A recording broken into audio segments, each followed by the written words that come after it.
Just a heads up, this episode contains some sensitive language and subject matter. Welcome to Hear Me Out. I'm Celeste Headley. We disagree a lot on this show, but if there's one thing we probably can agree on, it's that reality TV isn't exactly prestige material. Some TV and movies are, well, bad. We've been having this conversation for a long time, from the dawn of the soap opera to the inception of the Hallmark movie to our fascination with MTV's The Real World. Recently, it's been Netflix's Love is Blind in the trashy TV spotlight.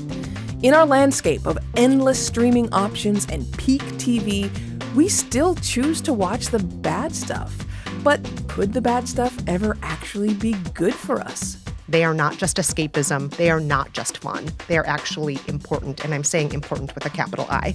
Culture critic and podcast host Kristen Meinzer joins us on Hear Me Out in just a moment. Stay with us. This is Hear Me Out. I'm Celeste Headley. Thank you so much for joining. When it comes to one-year-old Ashlyn, Jeremy, you are not. Gabby, will you accept this rose? Yes, of course. My diamond earring came off in the ocean and it's gone. And there's people that are dying. Would you stop taking pictures of yourself? Your sister's going to jail. I mean, if we're real, you went on this show to get famous.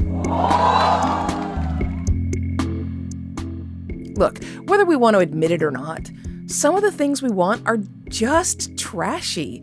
That feels like a fairly easy thing for us to agree on. Nobody is watching Maura Currie or The Bachelor or The Kardashians or Love is Blind and thinking, yeah, this is art. It would be pretty easy to blame our fascination with trashy media on social media. It lends itself to clicks and spectacle and replies and responses and hot takes. But think about MTV's heyday, or your aunt's favorite soap opera, or maybe a Hallmark movie that you think is better as a drinking game than as a piece of cinema. The truth is, we have loved watching the vapid, the tacky, and the tasteless for as long as we have been watching anything. Many people, including me, think this stuff is a vice that we're better off without. And in lieu of that, a vice we should try to avoid, at the very least. But our guest today feels very differently. Kristen Meinzer is a culture critic and podcast host, and she argues that not only does trashy TV matter, I think that vapid pop culture matters, and it matters deeply. And when I say vapid pop culture, I'm talking reality shows. I'm talking romance novels. I am talking the things that most people look down their noses at or make fun of, even if in their private time they consume some of these things. They are not just escapism. They are not just fun. They are actually important, and I'm saying important with a capital I. Wow. Okay. So my initial reaction is, wow, that's wrong. So I look forward to hearing... I look forward to hearing you explain yourself. So can we start with, I guess, standards? When you say vapid pop culture, I assume you're talking about things like Real Housewives, right? Or F-Boy Island, for example, Married at First Sight. I'm talking about things like that. I'm also, in terms of, broader things you watch on the screen, made-for-TV holiday movies, which some people may say are all exactly the same plot, especially on networks like Hallmark and Lifetime. I'm also talking about Amish romance novels. I'm talking about Christmas mystery romances. I'm talking about things that really get ridiculed. And, of course, daytime soap operas, though there are not that many of those left. How bad can it be for you to still think it's important with a capital I? In other words, are there different levels of quality when it comes to some of these shows, right? Do you say, okay, Real Housewives is important, but a talk show in the style of Maura Currie is not? Like, are there levels? I think there are a few different ways that all of these different kinds of media and genre speak to what I'm talking about when I say important with a capital I, from the Maura Curries all the way to the Christmas mystery romance novels. So can I just walk through a few of these with you and why? Yeah, would you? Because I would love to know what makes them valuable. Okay. Well, first and foremost, I just want to speak to the idea of women's voices. A lot of what we ridicule in this world as lowbrow, as vapid, as not smart, are media that have women at the center, women as the authors, women whose fantasies are being fed or fulfilled. And in a lot of cases, the things that we call vapid and stupid have women at the center. When we're talking about all of the made-for-TV movies on Lifetime or on Hallmark or any of those channels, we're talking about movies that have primarily writers, directors, and cast members who are women. We have audiences who are primarily women. Likewise with a lot of these reality shows. And the reality shows in many cases are casting women who have been determined to be too old to be sexy on shows that have, more traditional narratives, on scripted shows and so on. So when you're on an unscripted show, and we all know unscripted isn't really unscripted, but when you're on a reality show, it's possible to be a woman over 40. It's possible in many cases to be a woman who is fat or doesn't have the conventional body type that's quote unquote attractive or Hollywood. And I have to give credit to, even though I'm not a fan of The Real Housewives, The Real Housewives is one of the only places that actively recruits women over 40 to be on. And that's pretty much every show in their franchise. So I'm taking my hat off to them. I'm taking my hat off to all of those networks like Lifetime and Hallmark who are casting shows with women, who are employing women. But also in the case of the history of Lifetime and other made-for-TV movies, it's a grand tradition of telling women's stories that didn't always get attention, that, for example, they were considered a little too emotional, a little too lifestyle-y, not important. But who's to say that stories of women who are living with disordered eating or who are escaping abusive relationships or sexism in the workplace, like all of these topics I'm talking about right now, have a light that's shone on them or shined on them, in made-for-TV movies, we got to see these stories on the big screen for 2 hours at a time when they're broadcast on TV, sometimes longer over the course of a miniseries. And they weren't getting attention in major Hollywood movies. They weren't getting attention in highbrow media. And so this is an opportunity for certain stories to be illuminated and be given attention. And I'll also throw true crime into this lowbrow universe as well. And I think true crime gets made fun of a lot for the same reason.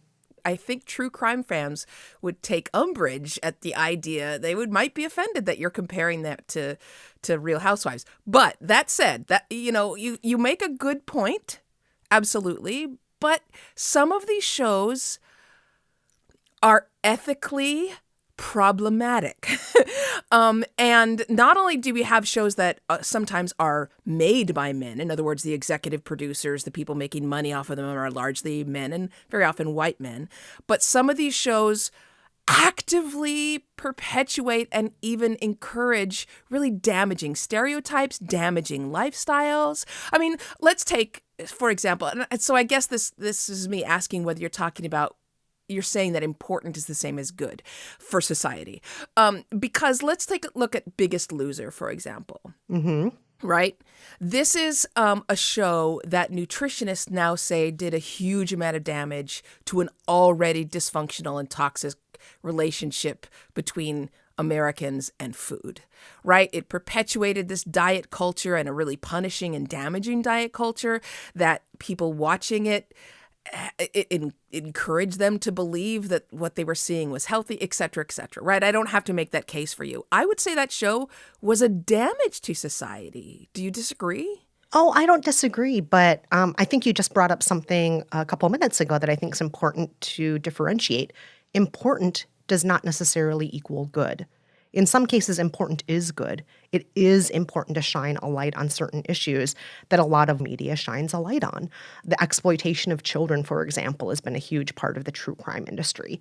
But the way those stories of exploitation are told, not always good.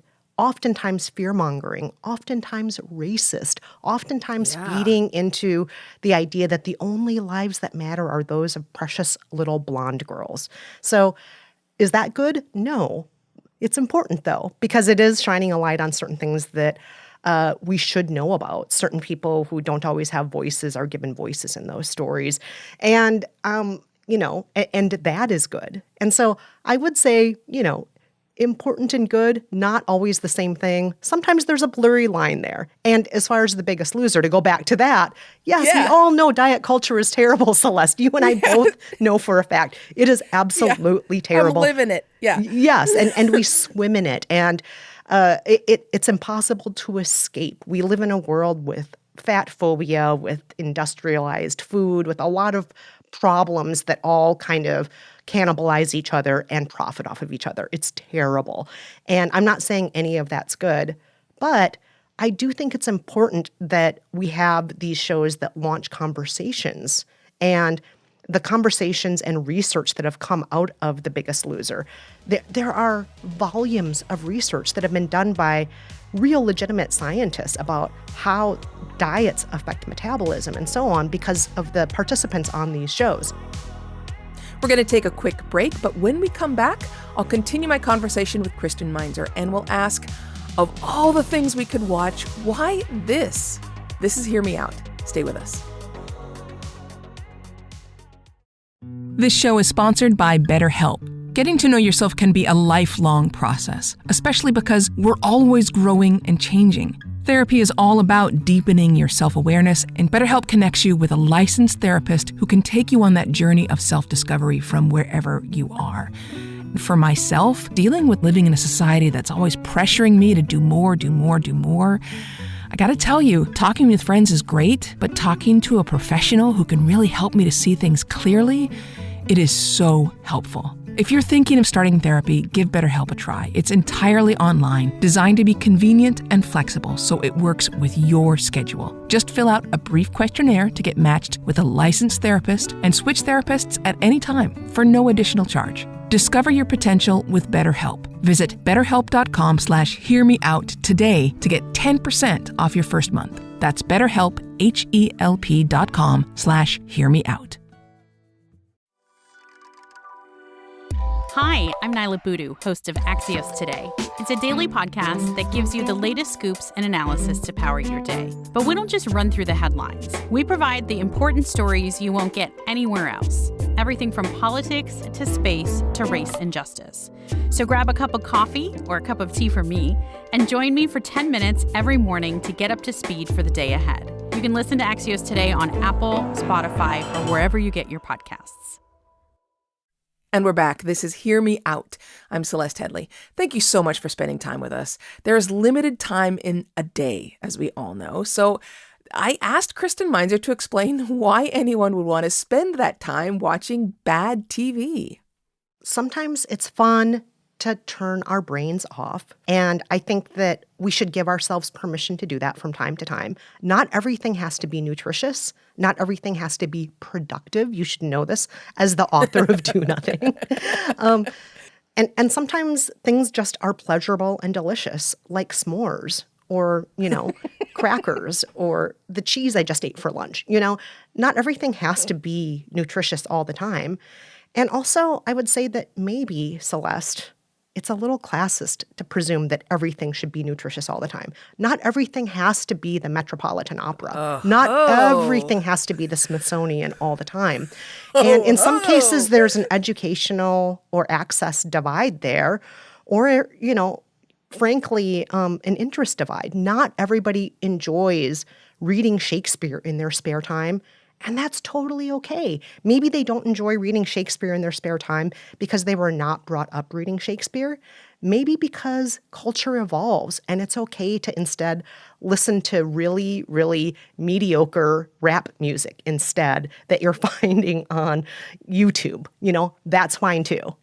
Okay, so number one, it sounds like you're calling me bougie, which is, you're skirting the line here of civil dialogue because you nearly insulted me. I'm just going to say you're classier than I am, okay? I'm just being forthright about this, and I know this about you. You are a classier person than I am. You actually are a trained opera singer, okay? You're from a long line of esteemed high-class people. I am not. Right. The black side of my family has degrees going back to, just after the Civil War. Look, I come by it honest. I'm not going to argue, but it is a borderline insult here. Okay. But, again, if you look around at some of the issues that really plague society, right?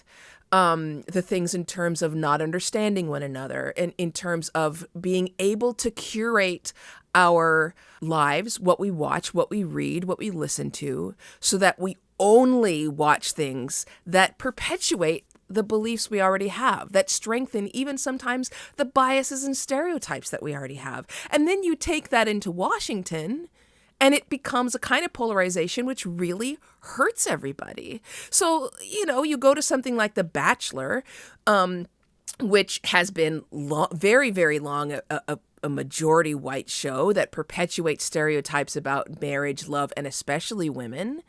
And then we go to TC. How do you disconnect all those people watching The Bachelor from the complete misunderstanding about women's rights, women's independence, in terms of marriage rights that should include everybody in society and the LGBTQ plus community? How do you disconnect those two things? Because I can't. I don't think that we should disconnect them. I do think it's important to look at the ways that all of these are connected.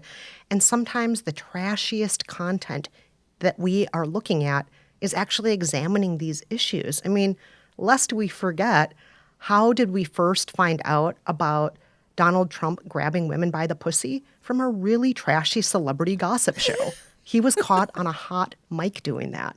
And even shows like Real Housewives at this point are examining race and privilege in America. And these are real tough conversations that are happening on these shows with women who seemingly are very out of touch, but are seeing the consequences of being out of touch in real time as their audiences push back on them, because we now live in a mediated age between audience and screen talent where they're talking back and forth to each other. And so these consequences are happening in real time. You can act as out of touch as you want to on The Bachelor, and then you can get fired from your job hosting The Bachelor because of that. And these are real things that have happened. Let's take a different point in this argument, because I'm not quite convinced, if you can't tell yet.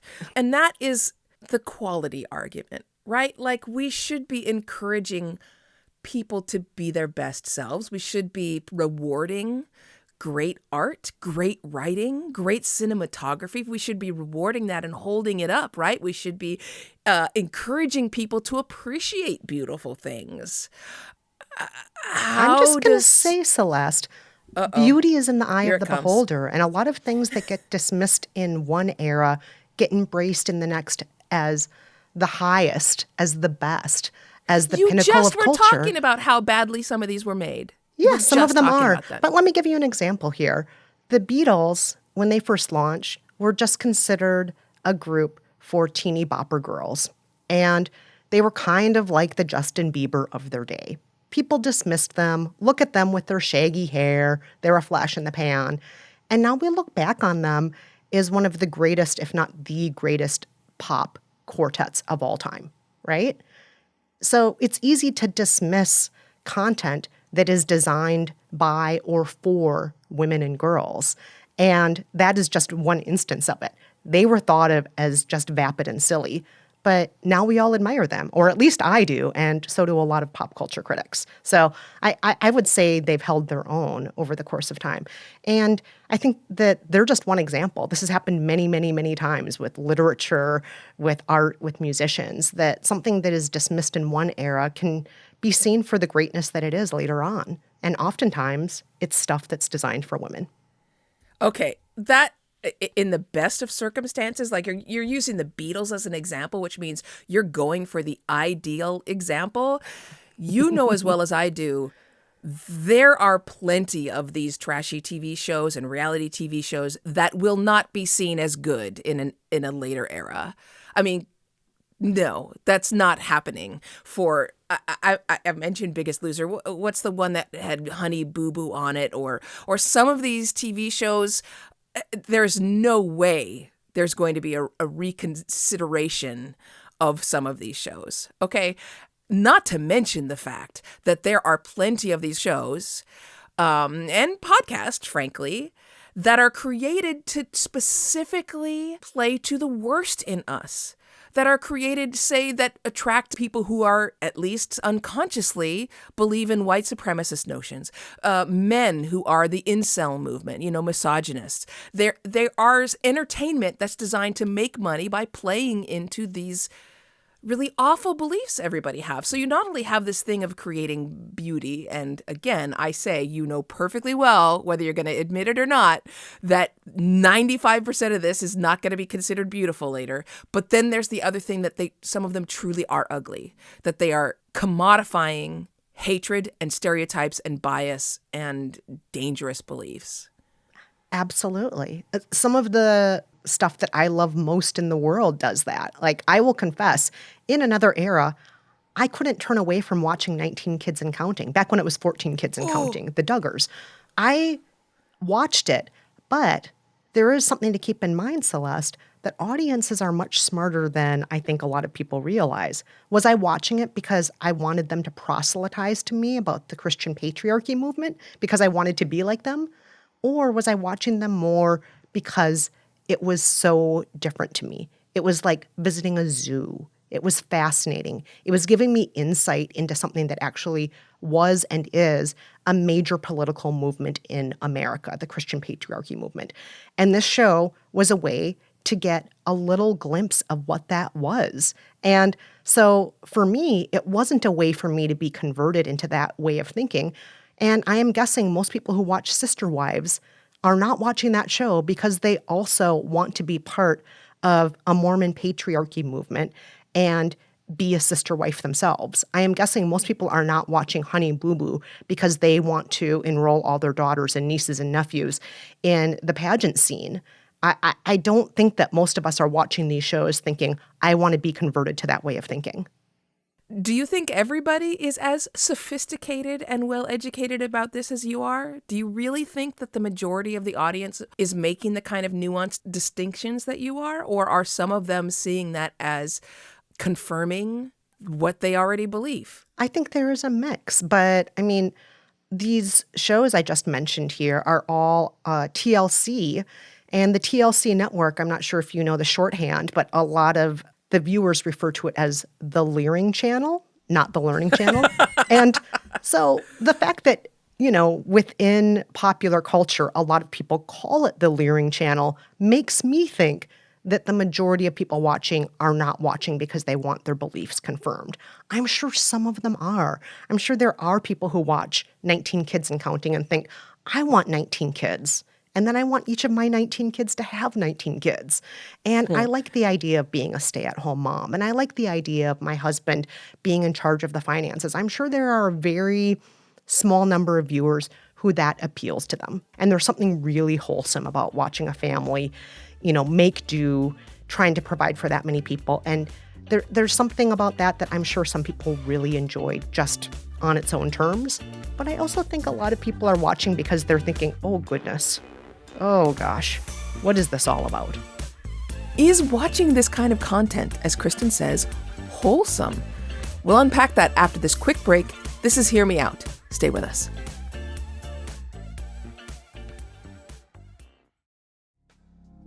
Hey, I'm Tom. I'm the host of the podcast Q with Tom Power. People have used some really nice words to describe our show, like, genuine or intimate or honest.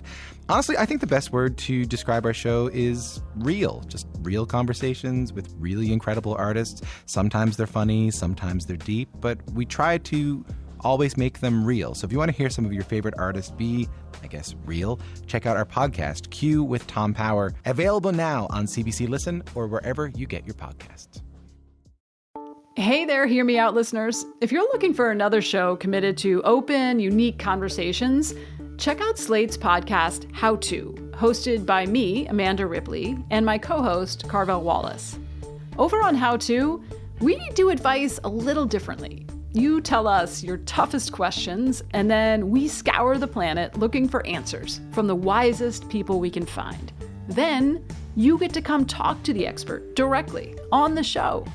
It leads to really insightful, deep, fun conversations.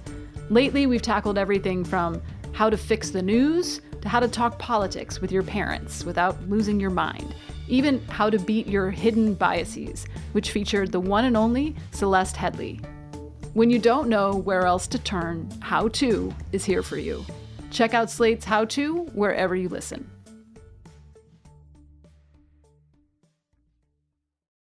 And we're back on Hear Me Out with me, Celeste Headlee, and our guest, Kristen Meinzer. Let's return to that question of whether something as scandalous as reality TV can actually be good for us.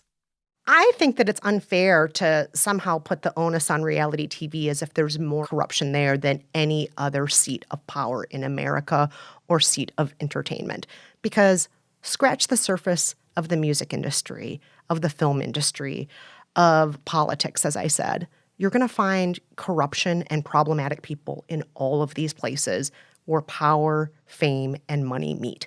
They will be there in all of these places. It's not something that reality TV or, trashy made-for-TV movies, it's not that they have that market cornered in any way. It's everywhere.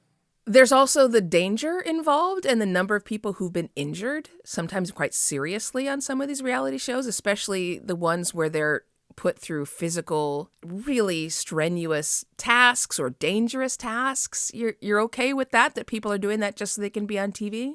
Oh, there's one of those shows in particular. I just love Celeste. You should check it out. It's called Naked and Afraid. And please two don't tell me that they're strangers actually naked and are afraid. dropped into a remote location to fend for themselves for 20 days, naked and afraid. They're literally naked. Yes, they're literally naked and they're afraid. And of course do you know what they're afraid. Do you know what the prize is that they get for completing? Oh God, is it a Tootsie Pop? It is glory. They get glory. So they get jack squat. They get the sense of accomplishment for having stayed alive during those days, naked and afraid. And some of them, to get back to your point, some of them have been injured very, very badly. Some of them have injuries that last for years. I'm talking, infections, illnesses, things that are still in their body years after being on the show. And I would say, is anybody being forced to do that? I don't think anyone's being forced to be on Naked and Afraid. Nobody has come to my door and held me at gunpoint and said, you have to be on Naked and Afraid. I don't have to be on it. So if people are choosing to be on it. Kristen Meinzer says. All right. So in the spirit, I'm not sure you have fully convinced me, but I have to say you have good arguments. But in the spirit of a civil debate, tell me an argument from the other side that you find valid. Okay. So I think that, to go back to the Real Housewives, I think that it is sad to see a show where most of the storylines, if there are any storylines at all, I've had a hard time watching that show. My attempts have been mostly unsuccessful. Where most of the storylines are, I am drunk, I am yelling at you, you're yelling at me, I'm whispering behind your back, we have way too much stuff and we don't know what to do with it. And by stuff, I mean like expensive shoes, cars, clothes, etc., living in mansions. We have all this money, we have no manners, and we have no kindness. And the whole point of the show is for us to be drunk and be mean to each other.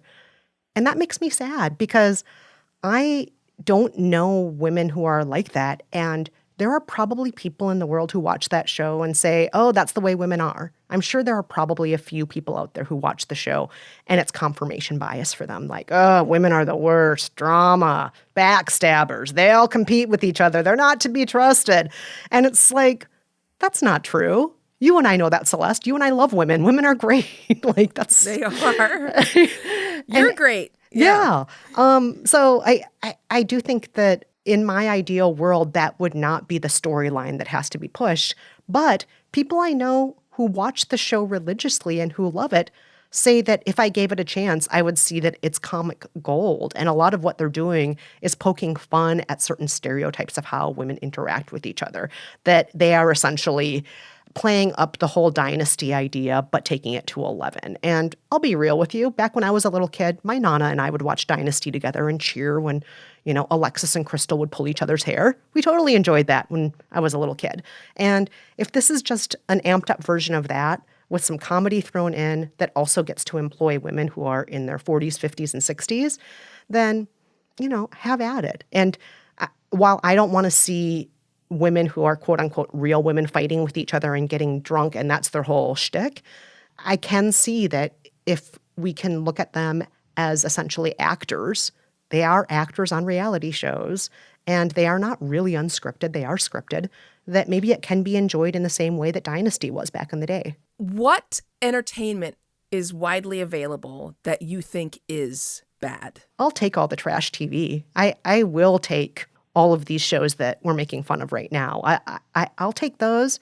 And I also would just add one other thing that for, I want to make this clear here, Celeste, I'm not calling you bougie when I say this, but I'm just saying in comparison to your family, my family, my Nana didn't graduate from school. My mom did graduate from high school, but that's it. And a lot of what we would do for entertainment is watch network TV, but also read the tabloids. A lot of how I learned how to read was the National Enquirer and reading the celebrity gossip, reading the Royals news, watching these shows that a lot of people would think were trashy, and having conversations about the ABC Monday Night Movie about a battered woman, or watching the reality show where, this woman is trying to date this guy or whatever it was. And I don't need all the media out there to target people who go to the New York Ballet. It's fine for some of the media just to speak to those of us who read the National Enquirer. That's fine. So clearly I have not changed my mind on reality TV or Hallmark movies. I still think they're bad. And I think most of us would be better off using the very rare, precious moments of free time that we have, choosing something that's a little bit more carefully and artfully made. But I do take exception to the idea that I'm elitist because I have that opinion. I don't think that is what makes people elitist. When I think of elitist, I think of someone who's trying to keep other people out.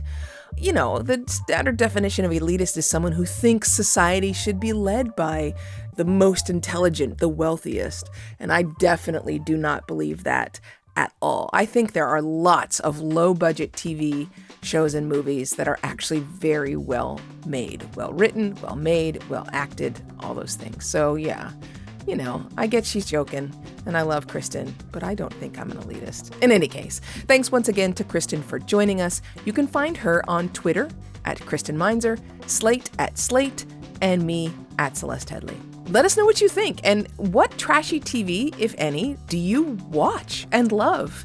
Hear Me Out is a podcast from Slate. The show is produced by Maura Currie. Ben Richmond is the Senior Director of Podcast Operations, and Alicia Montgomery is VP of Slate Audio. I'm your host, Celeste Headley. Until next time, speak your mind, but keep it open.